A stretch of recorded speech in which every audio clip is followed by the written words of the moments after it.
Assalamualaikum warahmatullahi wabarakatuh.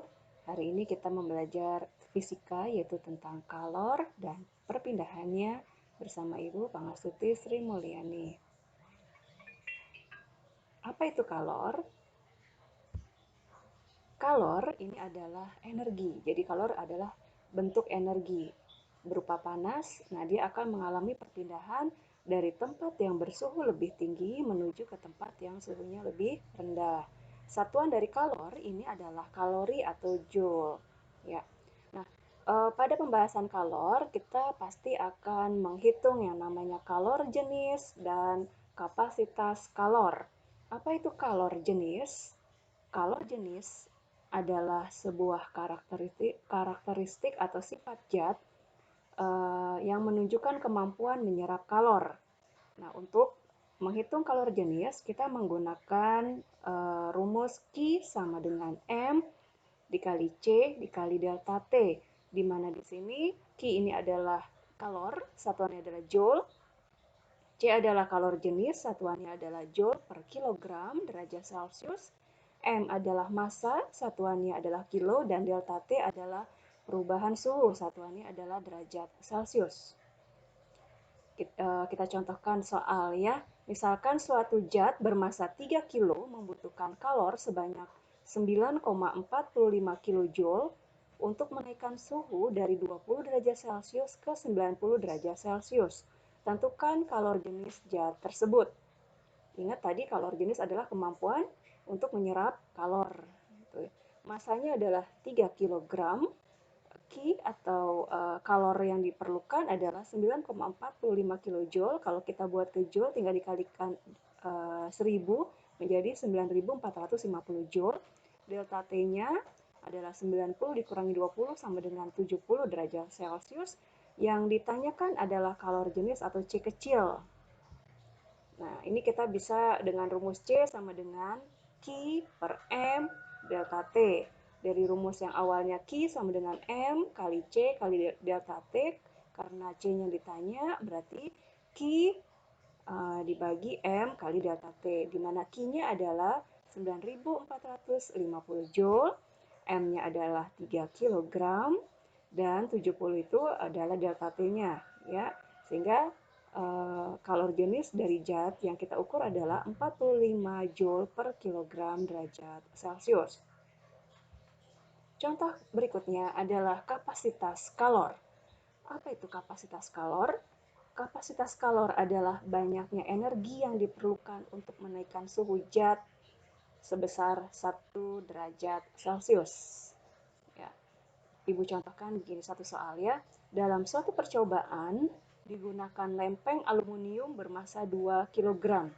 Untuk menaikkan suhu lempeng sebesar 2 derajat Celcius, dibutuhkan kalor sebanyak 3600 Joule.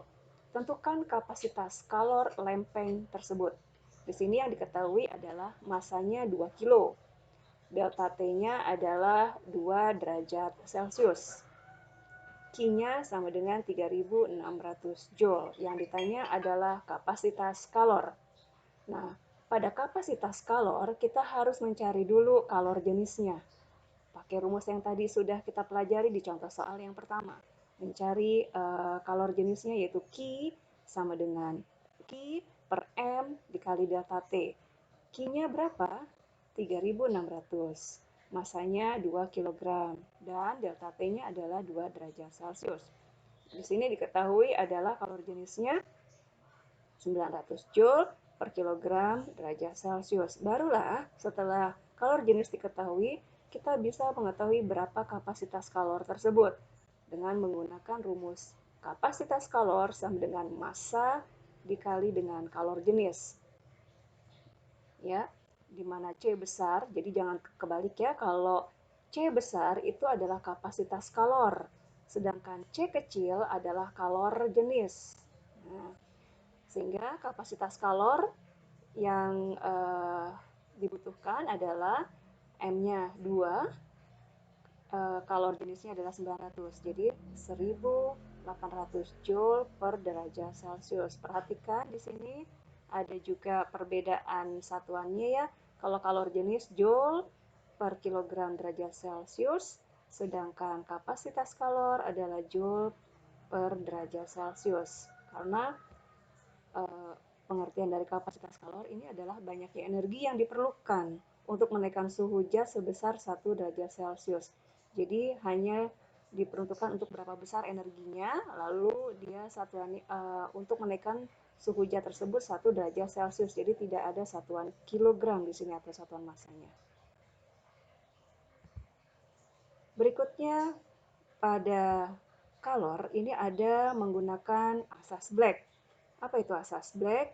Yaitu jumlah kalor yang dilepaskan oleh zat bersuhu tinggi sama dengan jumlah kalor yang diterima oleh zat bersuhu lebih rendah. Biasanya kita sering mencampurkan antara benda yang bersuhu lebih tinggi dengan benda yang bersuhu lebih rendah. Setiap pagi mungkin kita membuat kopi atau susu atau teh manis. Nah, itu kita sering melakukan aplikasi dari asas Black. Ibu contohkan misalkan soal botol termos berisi 230 gram kopi pada suhu 80 derajat Celcius. Nah, di sini kopinya lebih panas ya, 80 derajat Celcius. Berarti dia yang akan melepaskan panas. Kemudian ditambahkan suhu sebanyak 20 gram bersuhu 5 derajat Celcius. Berarti susu ini nanti akan menerima panas. Jika tidak ada kalor pencampuran maupun kalor yang terserap botol, eh, dan kalor jenis kopi ini dianggap sama dengan kalor jenis susu dan kalor jenis air, yaitu 1 kalori per gram derajat Celcius, maka berapakah suhu keseimbangan campuran? Kalau secara logika, kopi 80 derajat Celcius dicampur dengan suhu 5 derajat Celcius, nanti suhu yang akan terbentuk adalah antara 5 sampai 80. Ya, di sini yang bertindak melepaskan panas adalah kopi. Sedangkan yang bertindak menerima panas adalah suhu. Sehingga di sini TK ini adalah suhu kopi 80 derajat Celcius, TS di sini adalah susu ya. Kita gunakan grafik. Nah, di sini akan terbentuk suhu keseimbangan atau TA di sini. Nah, di sini Q terima sesuai dengan asas Black ya. Q terima sama dengan Q lepas. Berarti yang menerima panas adalah suhu dan yang melepaskan panas adalah kopi.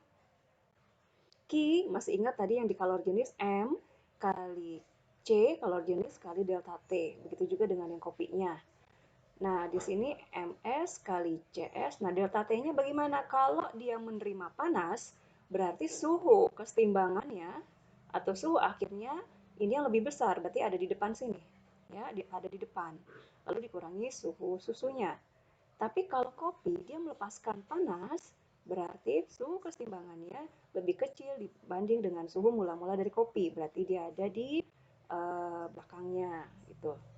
Nah, di sini massa susunya 20 gram, kapasitas kalor jenisnya 1, TA-nya ini yang kita cari, suhu susu awalnya 5, massa kopinya 220 gram, kalor jenisnya 1, suhu kopinya 80 dikurangi dengan suhu timbangannya berapa.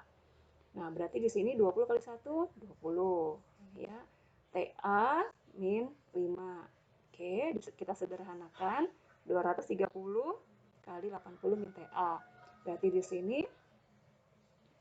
kita sama-sama dibagi 10, ruas kiri dengan ruas kanan, berarti 2.